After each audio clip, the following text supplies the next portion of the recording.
Jalan bawah ya. Itu tadi.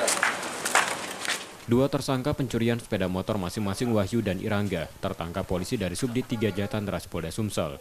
Keduanya tertangkap usai aksi kejahatannya tertangkap kamera pengawas dan sempat ramai di media sosial yang terjadi di salah satu masjid Pelaju Palembang. Tersangka pada polisi mengaku pencurian dilakukan sudah berkali-kali di lokasi berbeda dengan sasaran parkir masjid dan rumah kos putri. Hasil curian tersangka dijual pada penadahnya seharga 2-3 juta rupiah. Curanmor. Dia khusus rato-rato dia main curanmornya kos-kosan, ya. Di wilayah mana? Di wilayah Pelaju. Hampir sebagian besar dia bermain di kos-kosan, asrama putri. Terkhusus asrama putri. Kalau ini Wahyu, kau curanmor biasanya rato-rato di mana? Di masjid.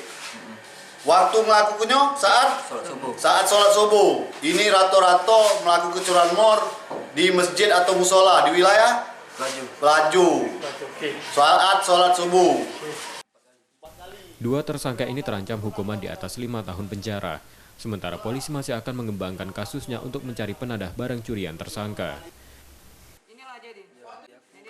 Reski Oktora, Muklas Diferensial, Kompas TV, Palembang, Sumatera Selatan.